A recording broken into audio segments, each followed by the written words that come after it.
নমস্কাৰ দেই সকলোকে। আমি সৰুপথাৰ হস্পিটেলত এনেকৈ বহি আছিলোঁ ভাগিন অহা দিনাখন, আৰু কিছু সময় পিছতে আৰু আমাৰ ফেমিলিলৈ নিউ মেম্বাৰ আহিব আৰু মাহঁতে আছে বাৰ লগত, আৰু এয়া বা তাৰ অলপ পিছতে সময় আছে, আৰু তাই এনেকৈ এইটো ৰুমতে ৰখিব দিয়ে আৰু ৰৈ আছে।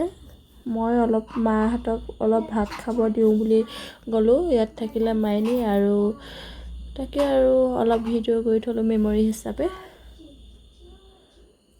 আৰু এইফালে ভিনদেউ পৰা চিন্তাত, আৰু এনেকৈ আৰু মাহঁতে এনেকৈ অপেক্ষা কৰি আছে। আমি সকলোবোৰে অপেক্ষা কৰি আছোঁ ভাল খবৰ আহিব বুলি। আৰু একদম মানে কেনেকুৱা লাগিছিলে সেইটো সময়ত মানে জনাব নোৱাৰি আৰু।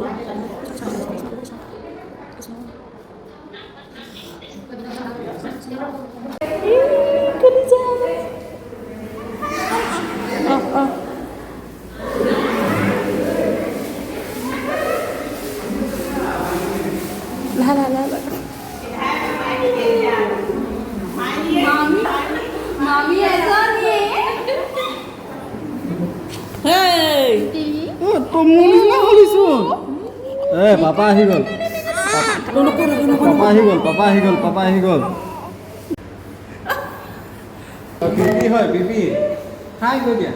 এতিয়া মামী কোচত আছো, কাকো নেলাগে মানে এতিয়া মামী কোচত আছো।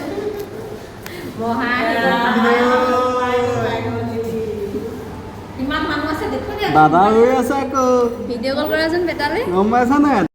এই সময়কণ সকলোৰে বাবে কিমান যে ভাল লগা মুহূৰ্ত নহয়নে বাৰু। আৰু এয়া মই ফাৰ্ষ্ট টাইম দেখিছোঁ দেই, জন্ম হৈয়ে বেবী এনেকুৱা। আৰু মই মানে অবাক, একদম তলককৈ চকু মেলি একদম ইফালে চাইছে। আৰু সকলোৱে আশীৰ্বাদ কৰিব যাতে আমাৰ এই ভাগিনটো যাতে ভালে কুশলে ডাঙৰ হয়, আৰু যে ভাল মানুহ হয়। এয়া দেখিছেনে, মই মানে দেখি অবাক, কাৰণ মোৰ ছোৱালীক এসপ্তাহ দিন মই দেখা নাছিলোঁ জন্ম হোৱাৰ পিছত। যিহেতু কৰোণাত জন্ম হৈছিলে, মই কৰোণা পেচেণ্ট আছিলোঁ, আৰু এয়াই প্ৰথম অভিজ্ঞতা মই এনেকৈ বেবী দেখিছোঁ। আৰু এইফালে ভিনদেউ মানে ফূৰ্তিত ক'ব নোৱাৰা হৈ আছে, মই লওঁ কৰি আছে, আৰু এয়া ল'বলৈ দিছে আৰু বাপেকক।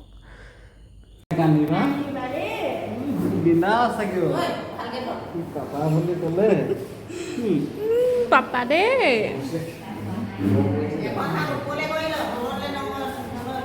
নালাগে গৈ আছো। মানে হুইল চেয়াৰ চলাব লাগিব। তাকে ভাবিছোঁ কি গাড়ী মাৰ লগত যাবনে? আমি মাৰ লগত যাম হয়নে? এয়া মাহী, এয়া মাহী কি দিচ্ছি।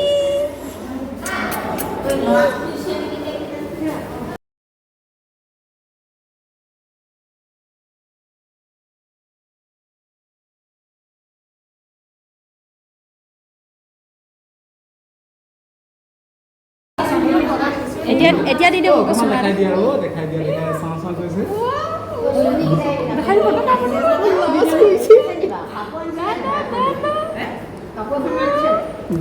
গোটেইটো চুমকিয়ে